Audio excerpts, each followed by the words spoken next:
السلام علیکم آغا جی، یہ بتائیے گا آج عمران خان صاحب سے ملاقات ہوئی ہے، گرفتاری سے پہلے والے عمران خان اور 5 اگست سے لے کر ابھی تک کے عمران خان میں کیا فرق آپ نے دیکھا؟ بسم اللہ الرحمن الرحیم۔ گرفتاری سے پہلے والا عمران خان آزادی کی تحریک چلانے والا، عدل کے نفاذ کی جدوجہد کرنے والا، ظلم کے خلاف اٹھنے والا، غلامی کی زنجیریں توڑنے والا اور پاکستان کے ساورن اسٹیٹ بنانے کی جدوجہد کرنے والا تھا۔ پاکستان کو نئے خطوط اس کے لیے معین کر رہا تھا تاکہ پاکستان ایک آزاد ملک بنے، آزاد خارجہ پالیسی ہو، داخلی خود مختاری ہو، پاکستان باوقار ملک بنے، خود فیصلے کرے اپنے، اور عالمی قوتوں کے چنگل سے نکلے، اور امریکہ کی ہیجمونی کے لیے جو دبا ہوا ہے اور امریکہ کے مفادات کے لیے جو کام کرتا ہے، اس سے باہر ہے پاکستان۔ اپنے مفادات کا سوچے پاکستان، ہر ملک اپنے مفادات کا سوچتا ہے۔ عمران خان ایسا تھا، یہ ان کو برداشت نہیں ہوا اور انہوں نے عمران خان کی حکومت کو گرایا کہ اس طرح سے عمران خان جو ہے وہ ختم ہو جائے گا، لیکن مس کیلکولیشن تھی، لوگ عمران خان کے لیے اٹھ گئے اور انہوں نے جو پی ڈی ایم کی حکومت لائی وہ خود بھی رسوا ہوئی اور لانے والوں کو بھی رسوا کیا۔ اس کے بعد وہ سمجھتے تھے کہ عمران خان کو گولیاں ماریں گے بھاگ جائے گا، نہیں بھاگا۔ وہ سمجھتے تھے کہ عمران خان کو ایف آئی آریں کاٹیں گے گھبرا جائے گا، نہیں گھبرایا۔ جیل میں ڈالیں گے گھبرا جائے گا، نہیں وہ ڈرا۔ وہ سزائیں دیں گے اور مایوس ہو جائے گا، نہیں مایوس ہوا، وہ ڈٹا ہوا ہے۔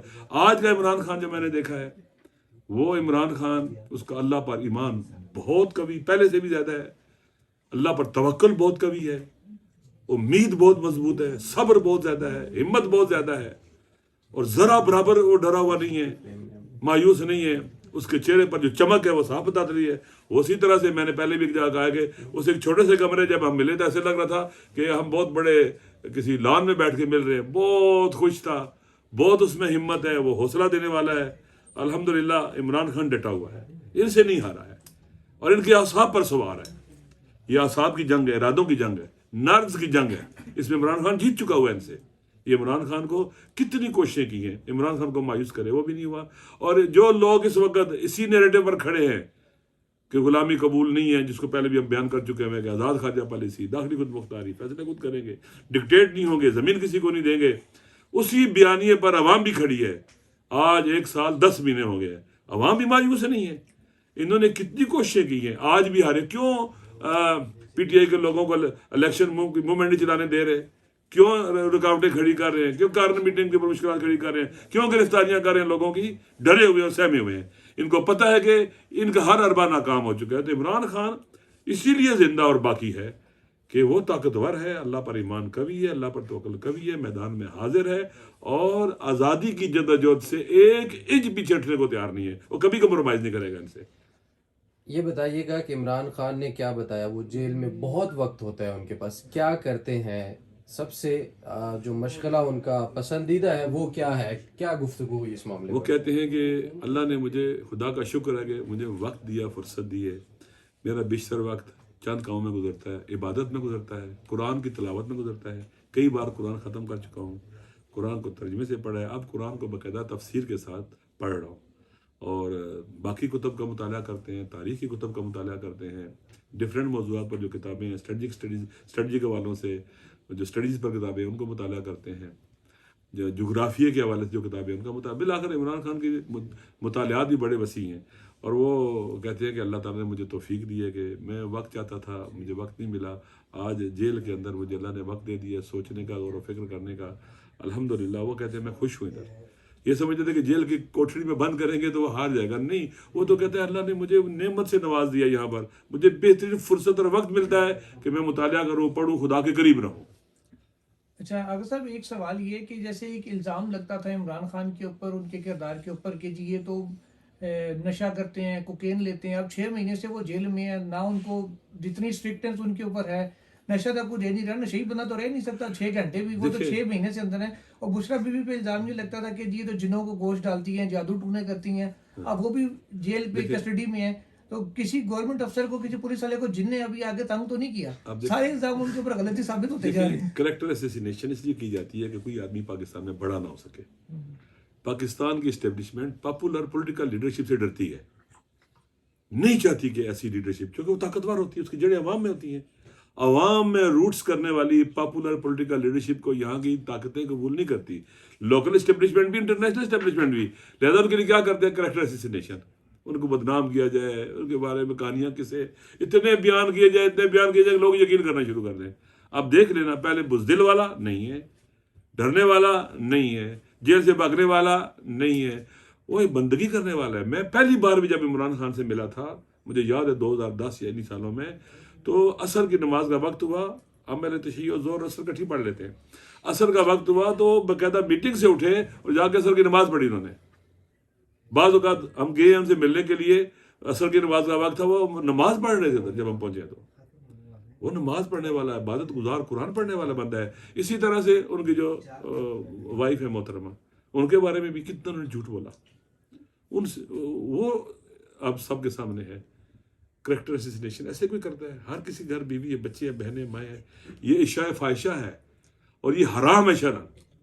قرآن میں ہے کہ جو لوگ غلط باتوں کی، بری باتوں کو اشاعت دیتے ہیں، پھیلاتے ہیں، یہ حرام کا ارتکاب کرتے ہیں، یہ گناہ کبیرہ ہے. الذین یحبون ان تشیع الفاحشہ، یہ چاہتے ہیں کہ برائی، گندی باتیں، بری باتیں پھیلیں ٹی وی چینل پر، اخباروں میں، میڈیا میں، سوشل میڈیا میں. یہ گناہ کبیرہ کرتے ہیں، خدا کے مجرم ہیں. ایک خاتون کے خلاف ایسے بولنا، بچیوں کے خلاف ایسے بولنا، عورتوں کے خلاف ایسے بولنا، یہ مرد نہیں کرتے، جمع مرد نہیں کرتے. یہ گٹیا اور پست لوگوں کا کام ہے، یہ چھوٹے لوگوں کا کام ہے. کسی نے کہا تھا کہ فلاں مولوی صاحب لگتا ہے ماں سے پیدا نہیں ہوئے. اس طرح کی حرکات کرتے ہیں. میرے خیال میں ان کے سارے وار ناکام ہو گئے، سارے کے سارے جھوٹ برملا ہو گئے، سارے کے سارے دھوکے آشکار ہو چکے ہیں. اور ان کو واقعاً چلو پانی کا چلو لے کر اس میں ڈوب مرنا چاہیے اگر ان ذرا بھی شرم اور حیا ہو تو. اچھا اگر صاحب عدت میں نکاح کا بھی یہ کیس عمران خان کے اوپر بنایا گیا، شرعی احکامات عدت کے حوالے سے کیا ہیں؟ اور یہ بھی بتائیے گا کہ کیا سابقہ شوہر جو جیسے خاور مانیکا ہیں، ان کے پاس کوئی شرعی اختیار ہے کوئی نہیں کہ وہ اس طرح کا دعویٰ کر سکے انہوں نے عدت میں نکاح کی جب تو اس کا معاملہ ختم ہو چکا ہے؟ دیکھیں، پورے جہان اسلام کے علماء اتفاق ہے، شیعہ سنی، یہ ٹوٹل غلط ہے. عدت کے بارے میں عورت خود جب کہتی ہے میں عدت گزار چکی ہوں، بس کافی ہے، کافی ہے. اس کو 6 سال بعد یاد آئی ہے. یہ اللہ کو حاضر ناظر جان کے کہتا تھا کہ جناب بہت مومن اور پاک ہے، میری صاحب کا سوجا عمران خان صاحب بہت بھلے آدمی، بڑے نیک آدمی ہیں. آج کیا ہوا ہے؟ یہ اسی لانڈری میں گیا ہے جہاں سے پہلے بہت سے لوگ گئے اور وہ جناب والا دھل کے باہر آ گئے، اور وہ جناب کوئی اس پارٹی میں، کوئی اس پارٹی میں، ان کے اوپر 9 مئی کے بھی کیس ختم ہو گیا، سب کچھ ختم ہو گیا. یہ لانڈری میں گیا ہے، وہاں سے جا کے جناب والا یہ اس کے بعد آ کے بولی بولنا شروع ہو گیا. تو اب دیکھنا ایک وقت آئے گا وہ توبہ کرے گا، معافی مانگے گا، میں نے غلط کہا تھا، مجھے پریشرائز کیا گیا تھا، میرے ساتھ زیادتی کی گئی تھی، میں بس کچھ بھی نہیں، میں تو ظلم برداشت نہیں کر سکتا تھا، سختیاں میں بول پڑا ہوں. تو یہ مسئلہ جو ہے عدت کا مسئلہ، شرعی مسئلہ، یہ خاتون کی گواہی جو ہوتی ہے وہ قابل قبول ہوتی ہے، باقی کسی کی بھی نہیں ہے. وہ بتا سکتے کہ میں عدت میں ہوں یا عدت میں نہیں. تو اگر صاحب بلے کا نشان جب چھینا گیا پی ٹی آئی سے، اس وقت جو عمومی یہ خیال تھا وہ 2-3 جماعتوں کے حساب سے تھا کہ پی ٹی آئی شاید ان کے ٹکٹ دے، جس میں ایک آپ کی، کیونکہ شروع سے آپ اتحادی ہیں ان کے، 2014 سے تو ہم دیکھ رہے ہیں سیاسی اتحاد آپ کا ان کے ساتھ ہے، کہ شاید ایم ڈبلیو ایم کے ٹکٹس پی ٹی آئی کے لوگوں کو مل جائیں یا شاید مولانا شیرانی صاحب کے مل جائیں، لیکن ایسا نہیں ہو سکا. اب جب کہ الیکشن سر پہ ہے، بلے کا نشان نہیں ہے، تو کیا آپ کی عمران خان صاحب سے ایسی بھی بات ہوئی ہے کہ الیکشن کے بعد کیا ان کے لوگ آپ کی پارٹی میں شامل ہو جائیں تاکہ مخصوص نشستیں نہیں، مل میری اس سکیں؟ موضوع پر ان سے بات پہلے نہیں. کوئی بات ہوئی تھی اس طرح؟ میں دیکھیں، ہم نے ایک بات چلی تھی ہمارے ساتھ، کسی نے رابطہ کیا تھا، تو ہم نے کہا تھا کہ ہم بغیر کسی شرط کے، بلا شرط ہم ان کے ساتھ ہیں. ہماری جو چیز ہے وہ ان کی ہے، ٹھیک ہے. ہم مشکل گھڑی کے بہترین ساتھی ہیں. آسانی میں ممکن ہے ہم تھوڑا سا فاصلے بھی ہو جائیں، مسئلہ نہیں ہوتا ہے ایسے، لیکن جب مشکل گھڑی ہوتی ہے نا، وہاں اس وقت بہترین ساتھی ہیں. یہ ہمارے خون میں ہے کہ ہم نے مشکل گھڑی میں ساتھ دینا ہے. اور کیا شرائط رکھے، ایک ہر طرف سے عالمی قوتیں بھی لگی ہوئی ہیں کہ ان کو کسی نہ کسی طرح کچل دیا جائے، ملکی قوتیں بھی لگی ہوئی ہیں کہ ان کو کچلا جائے، اور ہم شرطیں رکھیں. ہم جب تک زندہ ہیں ہم ان کا مقابلہ کریں گے اور ان کے ساتھ ہوں گے انشاءاللہ. جو ظالم قوتیں ہیں، جو پاکستان کو تباہ و برباد کرنے والی قوتیں ہیں، جو پاکستان کو توڑنے والی قوتیں ہیں، جو پاکستان کے لوگوں کو تقسیم کر کے ٹکڑوں میں بانٹنے والی قوتیں ہیں، جو سوسائٹی کی طاقت کو توڑنے والی قوتیں ہیں، ہم ان کے مقابلے میں ہوں گے اور ہم اسی جگہ کھڑے ہوں گے، اسی نیریٹو پر کھڑے ہوں گے جس پر ہم نے خان صاحب کے ساتھ سائن کیے ہوئے ہیں، اور انشاءاللہ آخر تک ہوں گے. علامہ صاحب یہ بتائیے گا، آپ دین کے طالب علم ہیں، 19 سال آپ نے بتایا کہ آپ نے دین کو پڑھا کلوزلی. آپ نے آج جب خان صاحب سے ملاقات کی، آپ نے کہا کہ آپ نے ان کے چہرے پہ چمک دیکھی، نور دیکھا. اور وہ والا نور دیکھا جو بندہ اللہ تعالیٰ کے قریب ہوتا ہے، جو اس سے بندے کو طاقت ملتی ہے. تو وہ تھوڑا ڈیفائن کیجئے گا، اور یہ بتائیے گا خان صاحب نے اس کو آزادی کی جنگ قرار دیا ہے، اس حوالے سے انہوں نے قوم کو کیا پیغام دیا؟ دیکھیں، پہلی بات ہے الا بذکر اللہ تطمئن القلوب. قرآن کہتا ہے صرف اور صرف اللہ کی یاد انسان کے دلوں کو اطمینان دیتی ہے. جب اطمینان ہوتا ہے تو دل میں جب اطمینان آتا ہے تو چہرے پر نور آتا ہے، چہرے پر اطمینان آتا ہے، اضطراب نہیں ہوتا، بے چینی نہیں ہوتی. کربلا میں امام حسین علیہ السلام کے بارے میں ملتا ہے جو ان پر ظلم بڑھتا چلا گیا، آخر میں جب قاتل گلا کاٹنے آیا امام حسین خون میں ڈوبے ہوئے تھے، چہرے پہ گرد و غبار تھا. قاتل کہتا ہے لقد شغلنی نور وجہی عن الفکرۃ فی قتل. امام حسین کا چہرہ اس قدر چمکتا تھا، نورانی تھا کہ اس نے مجھے امام حسین کا قتل بنا دیا. وہ شہیدوں کا امام ہے، وہ اطمینان کی وادی کا امام ہے، نور کی وادی کا امام ہے. تو جو اللہ کا ذکر کرتے ہیں، اللہ کی یاد کرتے ہیں، اللہ ان کے دلوں میں اطمینان لے آتا ہے. جب دلوں میں اطمینان آتا ہے تو چہرے پر بھی سکون اور اطمینان آتا ہے، وہ دکھائی دیتا ہے چہرے سے. تو آپ دیکھیں امام عمران خان صاحب بہت دفعہ امام حسین علیہ السلام کی مثال دیتے ہیں، کربلا کی مثال دیتے ہیں، وہ آئیڈیالائز کرتے ہیں کربلا کو اور امام حسین علیہ السلام کو، نواسۂ رسول کو آئیڈیالائز کرتے ہیں کہ کس طرح سختیوں میں ڈٹے رہے. اور پھر کوفہ والے نہیں اٹھے تھے، لیکن وہ شہید ہو گئے لیکن پیچھے نہیں ہٹے. یہ اس میں بہت زیادہ راز ہیں اور باتیں ہیں.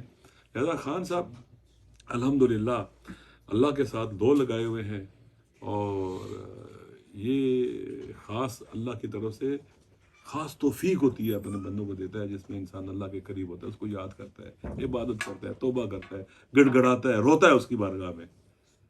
تو دعائے کمیل میں بھی ہے کہ مومن کا اصلہ جو ہے نا خدا کی بارگاہ میں گریہ کرنا ہے، خدا کی بارگاہ میں گریہ کرنا ہے اصلہ ہے مومن کا. انسان روتا ہے، اسے یاد کرتا ہے خدا کو. تو الحمدللہ خان صاحب جو ہیں اس حوالے سے ماشاءاللہ مطمئن، اور چہرے پر چمک، روشنی، شاش بشاش، امید، آنکھوں میں چمک. لہذا خان صاحب مطمئن ہیں. اور ان کے مخالفین دیکھیں کتنا کچھ کرنے کے باوجود، آپ دیکھیں میڈیا پر کتنا جبر ہے، لوگوں پر کتنا جبر ہے، اداروں پر کتنا جبر ہے، پولیس پر کتنا جبر ہے، ہر چیز پر جبر ہے، لیکن کچھ کر نہیں پا رہے. اس ایک بندے کو نہیں جھکا پا رہے، نہیں توڑ پا رہے. اور جو لوگ ڈٹ جاتے ہیں عوام ان کے ساتھ کھڑے ہوتے ہیں. بزدل بھی ہونا بہادر کو پسند کرتا ہے. اچھا علامہ صاحب تو ایک آخری آپ نے ایک بات کی تھی، میں نے کہا تھا کہ قوم کو انہوں نے کہا کہ آزادی کی جنگ، پیغام دیا انہوں نے آخری جب اٹھتے انہوں نے کہا میری طرف سے لوگوں کو بتلانا ہے یہ آزادی کی جدوجہد ہے، یہ پاکستان کی آزادی کی جدوجہد ہے، کہ ہم نے پاکستان کو ایک آزاد ملک بنانا ہے، سب کے لیے جہاں حقوق ملے لوگوں کو، ایک ساورن کنٹری بنانا ہے، باوقار ملک بنانا ہے، عزت والا ملک بنانا ہے. لہٰذا کون سا پاکستانی ہے جو یہ نہیں چاہے گا؟ ہر کوئی پاکستانی یہ چاہتا ہے. الحمدللہ اس وقت پاکستان کے عوام کی اکثریت اکٹھی ہو رہی ہے، ایک قوم بن رہی ہے. انہوں نے کتنا سرمایہ گزاری کی ہے کہ پاکستان میں فرقہ واریت کو پھیلائیں، آپس میں مارے، قتل و غارت کرے. کتنے لوگ پاکستان میں قتل وغیرہ مارے گئے بے گناہ. پوری کوشش کی گئی ہے تاکہ یہ فالٹ لائن باقی رہیں، لوگ اکٹھے نہ ہوں. آج پاکستان کے 80-90% عوام اکٹھے ہیں اسی بیانیے پر، آزادی کا بیانیہ جو ہے الحمدللہ، اور طاقتور بھی ہیں. ان کے جتنے بھی اقدامات ہیں اس بات کی دلیل ہے کہ وہ عوام سے ڈرے ہوئے ہیں، خوفزدہ ہے عوام سے. تو جو طاقت بھی عوام سے لڑتی ہے وہ ہار جاتی ہے. یہ کبھی نہیں جیت سکتے، اپنے عوام سے لڑ کر دنیا کی کوئی طاقت نہیں جیت سکتی. علامہ صاحب آخری سوال لے لیں. ایک دن باقی ہے، 8 فروری کو الیکشن ہونے والے ہیں. عمران خان سب کچھ داؤ پہ لگا کے 8 فروری کا انتظار کر رہا ہے. آپ کی کیا اسیسمنٹ ہے کہ پاکستانی عوام اس طرح سے مزاحمت کرے گی جس طرح سے ترکی کی عوام نے کیا ہے؟ اتنا ان کے اندر پوٹینشیل ہے، اتنا ان کے اندر غیرت ہے. دیکھیں اس وقت پاکستان کے عوام نے پہلے مرحلے کے اندر ثابت کیا ہے کہ ان کو جھکا نہیں سکے، عمران خان سے فاصلہ نہیں پیدا کر سکے، جدا نہیں کر سکے. لوگ ڈٹے ہیں. پہلا مرحلہ یہ تھا. دوسرے مرحلے میں الیکشن تھا. انہوں نے ہر بار آزمایا کہ عوام جو ہے وہ مایوس ہو جائے. 8 فروری کو عوام ضرور نکلیں گے، بہت زیادہ نکلیں گے. یہ الگ بات ہے کہ یہ خیانت کریں، دھوکہ دیں اور دھاندلی کریں، ریگنگ کریں، الگ بات ہے. لیکن یہ دوسرا مرحلہ ہے جدوجہد کا. جب عوام کے سامنے مسالمت آمیز اور پرامن طریقے سے تبدیلی لانے کے سارے راستے بند کر دیے جاتے ہیں نا، پھر عوام کے پاس جب دیکھتے ہیں نہ آئین کے ذریعے، نہ قانون کے ذریعے، نہ عدلیہ سے، نہ الیکشن کے، کہیں سے بھی چینج نہیں آ سکتی اور ہمیں حقوق نہیں مل سکتے، پھر عوام انقلاب کا راستہ بناتے ہیں. اور اگر ایسا شخص موجود ہو لوگوں کے اندر جو اتنا دلیر و شجاع اور عوام کے حقوق کی جنگ آخر تک لڑنا چاہتا ہو، وطن کی آزادی کی جنگ آخر تک لڑنا چاہتا ہو، پھر اگلا مرحلہ انقلاب کا ہوتا ہے۔ پھر لوگوں نے تمام راستے قانونی، آئینی، دستوری اپنائے، انہوں نے راستہ روکا۔ پاکستان کو ہم گنوا نہیں سکتے۔ اگلا مرحلہ پھر پاکستان کی آزادی کا، انقلاب کی جدوجہد ہوگی۔ پھر وہ جب آیا تو پھر بہت سے لوگوں کو چھپنے کی جگہ نہیں ملے گی، پھر کیونکہ عوام خود دیکھیں گے بھائی انہوں نے ہر راستہ بند کر دیا ہے، کوئی راستہ بھی پرامن طریقے کا جو راستہ ہے، انقلاب، آئینی، قانونی راستہ ہے، یہ سارے بند کر رہے ہیں۔ یہ کسی طور بھی آمادہ نہیں ہے، نہ قانون کو مانتے ہیں، نہ آئین کو مانتے ہیں، نہ دین کو مانتے ہیں، نہ اخلاق کو مانتے ہیں، کچھ بھی نہیں مانتے یہ لوگ۔